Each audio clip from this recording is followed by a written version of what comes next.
امریکہ افغانستان سے نکل گیا، 20 سالہ افغان مشن ختم، طالبان نے کابل ایئرپورٹ کا مکمل کنٹرول سنبھال لیا، ہوائی اڈے سے آخری 5 طیارے روانہ، انخلا مکمل ہونے پر امریکی سینٹرل کمانڈ چیف جنرل مکینزی کی پریس بریفنگ، امریکی اور غیر ملکی افواج کی انخلا کی خوشی میں کابل میں ہوائی فائرنگ۔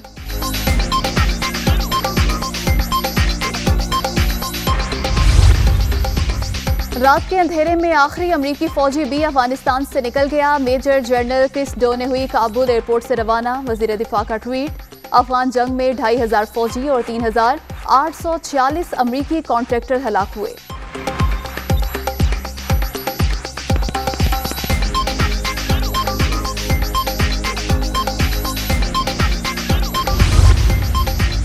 سترہ روز میں تاریخ کا سب سے بڑا شہری انخلا کرایا، 31 اگست کی تاریخ میں توسیع نہ کرنے کا فیصلہ متفقہ تھا، زندگیاں بچانے کے لیے ڈیڈ لائن میں توسیع نہ دینا بہتر تھا، امریکی صدر جو بائیڈن کا بیان۔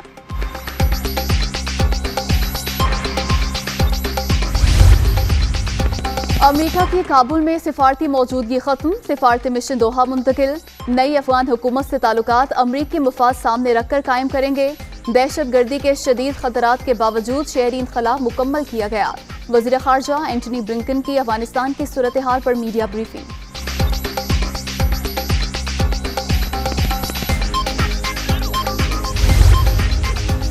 امریکہ افغانستان سے نکل گیا، ہم نے ایک بار پھر تاریخ رقم کر دی، امریکی اور نیٹو فورسز کا 20 سالہ قبضے کا خاتمہ ہو گیا، طالبان رہنما انس حقانی۔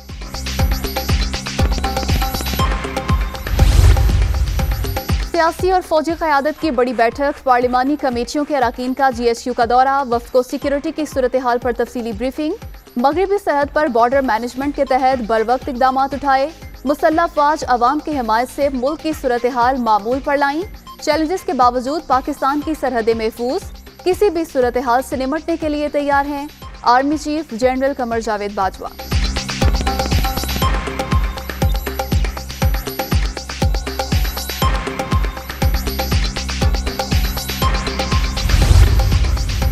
کورونا کے وار برقرار، چوتھی لہر مزید 118 جانیں لے گئی، ملک بھر میں 24 گھنٹے کے دوران 3838 مریضوں کا اضافہ، مثبت کیسز کی شرح 7.36% ریکارڈ۔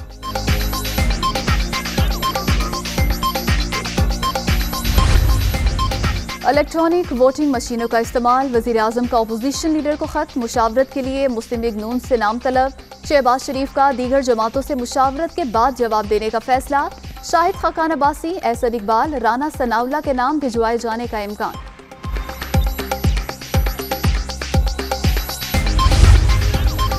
مہنگائی کے سونامی میں عوام کے لیے کچھ ریلیف، پیٹرولیم مصنوعات کی قیمتوں میں کمی کا امکان، پیٹرول 3.5 روپے، ہائی سپیڈ ڈیزل 5 روپے سستا کرنے کی تجویز، سمری پیٹرولیم ڈویژن کو موصول۔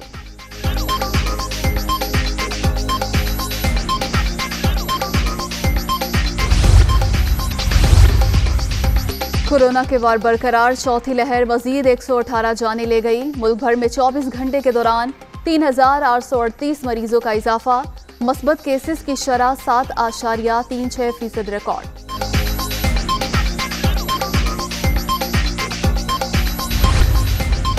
الیکٹرانک ووٹنگ مشینوں کا استعمال، وزیر اعظم کا اپوزیشن لیڈر کو خط، مشاورت کے لیے مسلم لیگ نون سے نام طلب، شہباز شریف کا دیگر جماعتوں سے مشاورت کے بعد جواب دینے کا فیصلہ، شاہد خاقان عباسی، احسن اقبال، رانا ثناءاللہ کے نام بھجوائے جانے کا امکان۔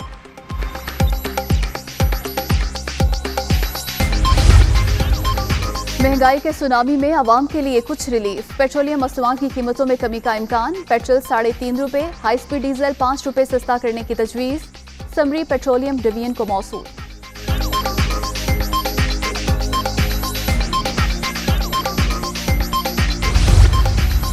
اور کرکٹ دیوانوں کے لیے اچھی خبر، پاک نیوزی لینڈ سیریز میں تماشائیوں کو آنے کی اجازت، راولپنڈی اور لاہور اسٹیڈیم میں 25% شائقین میچ دیکھ سکیں گے، پاک T V one day series 17 ستمبر سے شروع ہوگی۔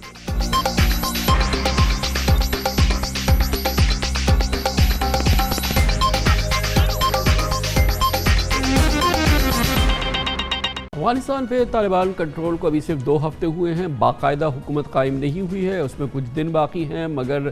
طالبان کی افغانستان میں باقاعدہ حکومت قائم ہو اس سے پہلے ایک بہت ہی دلچسپ حقیقت نے اور عالمی حقیقت نے جنم لیا ہے کہ اس سے پہلے ہی طالبان کا افغانستان ایک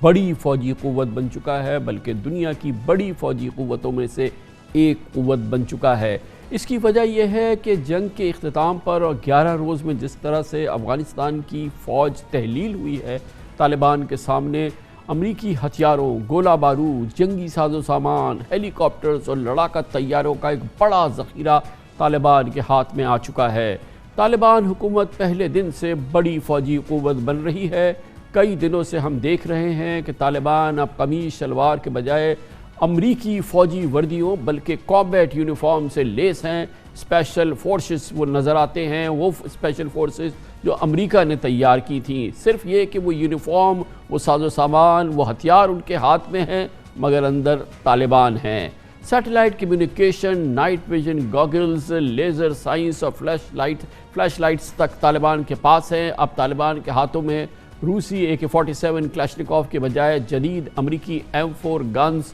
M16 رائفلز نظر آ رہی ہیں۔ امریکی ٹرینڈ افغان اب فوجی طالبان کی پشت پہ کھڑے ہو چکے ہیں، یعنی کہ وہ افغان فوجی جن کو کہ امریکہ نے تیار کیا اور تربیت پہ کروڑوں اربوں ڈالر خرچ کیے، اب وہ طالبان کی بیعت کر چکے ہیں اور طالبان میں شامل ہو چکے ہیں۔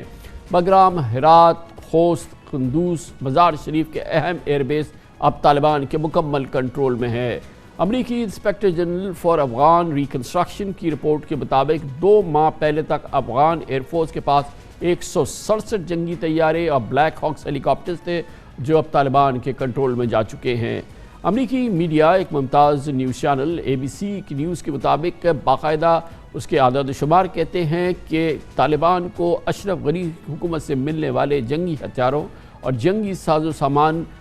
اس انداز کے ہیں جو کہ مکمل طور پہ یا اس اعداد و شمار میں ہے جو ایک فوجی قوت کی نشاندہی کرتے ہیں۔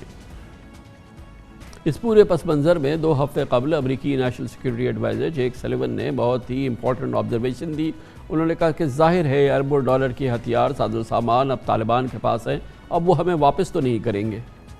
منطقی بات کی جیک سلیون نے کہ اب یہ طالبان کے پاس ہے اور آبویسلی وہ اب ہمیں واپس تو نہیں کریں گے۔ اسی طرح سے اسکائی نیوز نے اپنی ایک رپورٹ میں کہا کہ یہ اتنا سامان ہے